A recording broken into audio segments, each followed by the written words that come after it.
Nah, ketika teman-teman mau memasang kayunya, usahakan si kayunya tidak bersentuhan langsung dengan sidaknya, dan sidaknya dipastikan juga sudah di waterproofing.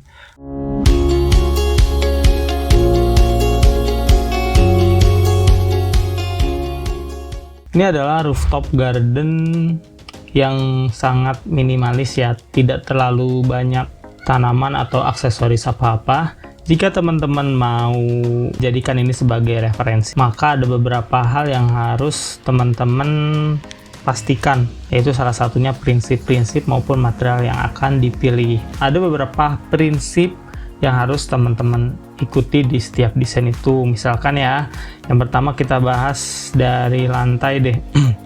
Jika teman-teman lihat di sini, decknya atau lantainya lebih tinggi. Kenapa lebih tinggi? Karena supaya ada ketertarikan ya. Orang tuh ingin naik. Tapi kalau misalnya coba bayangkan teman-teman, ini decknya itu tuh levelnya atau ketinggiannya sama dengan level dengan lantai yang ada di bawah ini. Pasti tidak akan menarik. Pasti biasa-biasa saja. Namun berbeda jika teman-teman bikin deck ini lebih tinggi.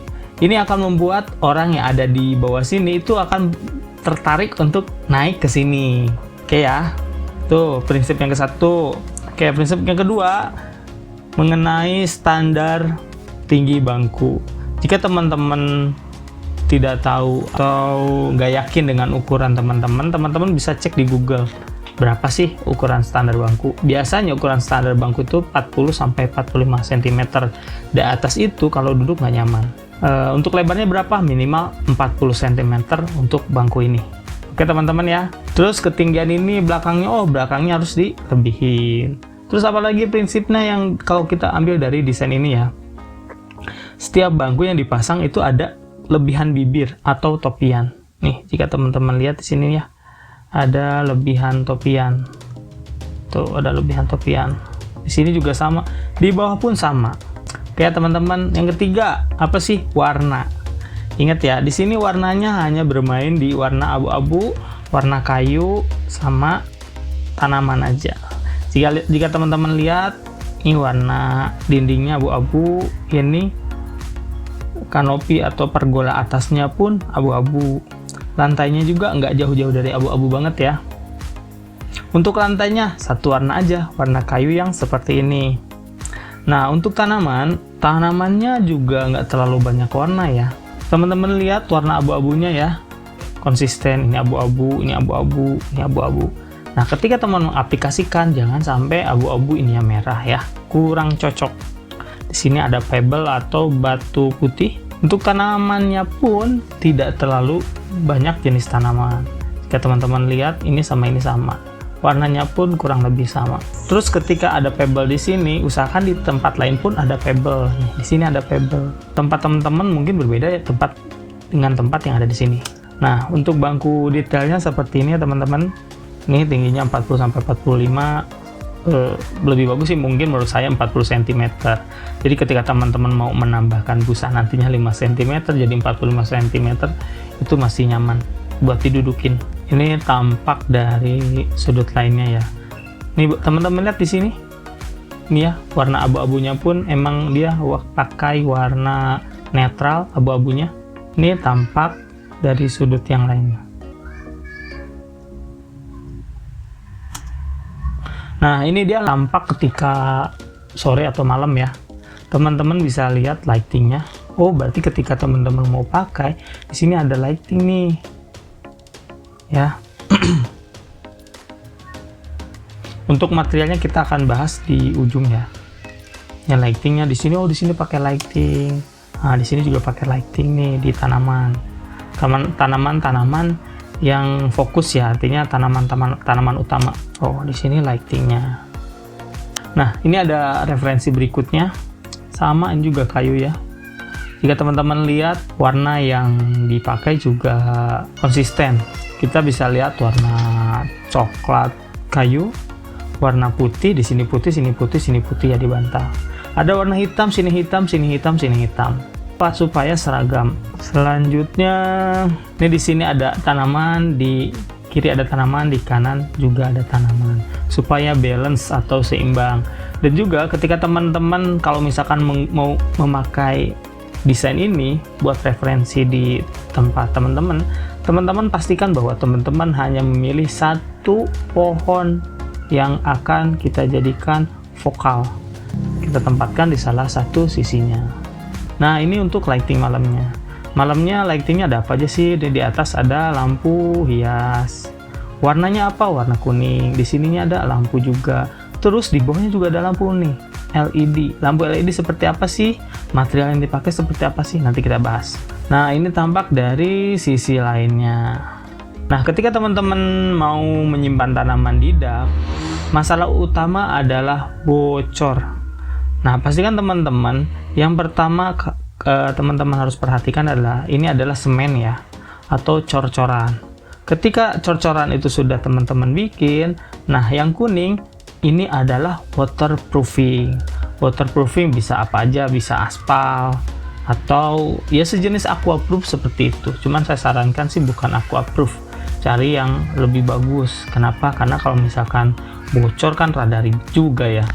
Saya rekomendasiin sih pakai ini sih ya. Jadi ketika teman-teman daknya sudah disika, dilapisin pakai ini, sudah disika, teman-teman bisa tutup lagi tuh sikanya pakai acian semen supaya si waterproofingnya tidak rusak. Saya sarankan untuk ditutup saja supaya nanti waterproofingnya lebih awet. Nah, ketika dak itu sudah diaplikasi Sika, salah satu mereknya ya yang bisa teman-teman pakai. Nah, setelah aman, teman-teman bisa beli ini namanya drainage cell. Kayak gimana sih? Nah, ini drainage cell nih. Ya, setelah daknya di waterproofing, diaci lagi, tutup pakai semen, pasang ini drainage cell. Habis drainage cell pasang apa lagi? Ada namanya nih, geotextil nih teman-teman yang putih ya. Tuh geotextil namanya. Nah, ini geotextil. Teman-teman bisa lihat lah, harganya berapa sih dia? Itu sekitar dari 10 ribuan per meter persegi deh, setahu saya ya. Nah, ini geotextil. Setelah geotextil, teman-teman baru aplikasikan media tanam atau tanahnya. Setelah tanahnya, tanamannya yang pasti ya. Nah, ketika teman-teman mau memasang kayunya, usahakan si kayunya tidak bersentuhan langsung dengan sidaknya, dan sidaknya dipastikan juga sudah di waterproofing. Bisa pakai Sika 107 Topsil tadi ya.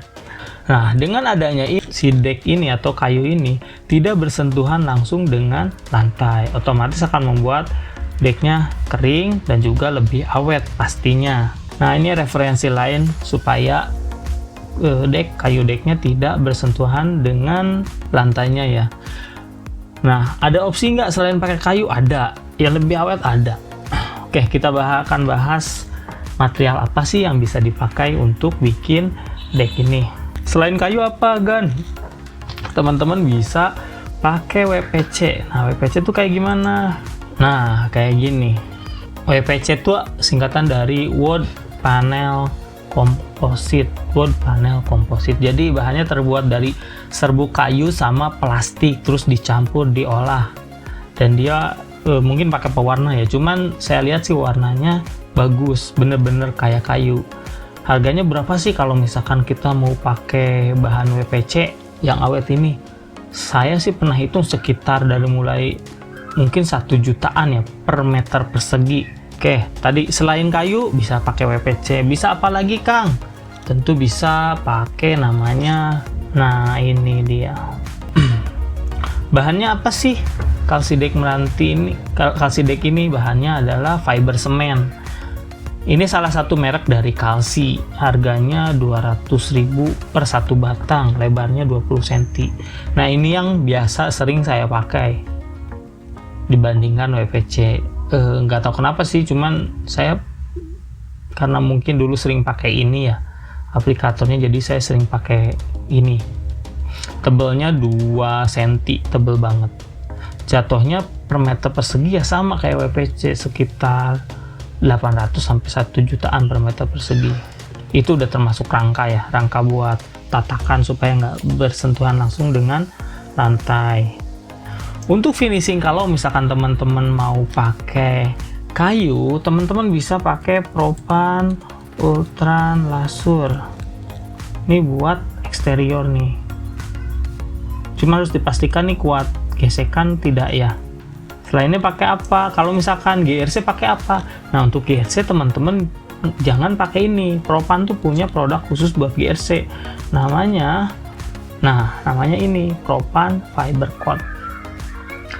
Lalu untuk lampu di bawah decking ini, teman-teman bisa pakai lampu LED strip. Nah, teman-teman bisa pakai yang ini. Teman-teman bisa pakai yang ini. Pastikan teman-teman ketika buat eksterior itu LED stripnya yang ada ininya ya, covernya ya, ada bungkusnya kayak gini nih, bening, kayak gel gitu loh. Nah, jangan yang seperti ini. Yang seperti ini tuh buat di plafon, buat furnitur, nggak cocok buat eksterior karena nggak ada pelindungnya. Lalu untuk warnanya, untuk warna lampu usahakan teman-teman beli lampu warm white ya. Untuk lampu teman-teman usahakan di 2700, maksimal di 3000K ya. Cuman lebih bagus 2700 Kelvin warm white.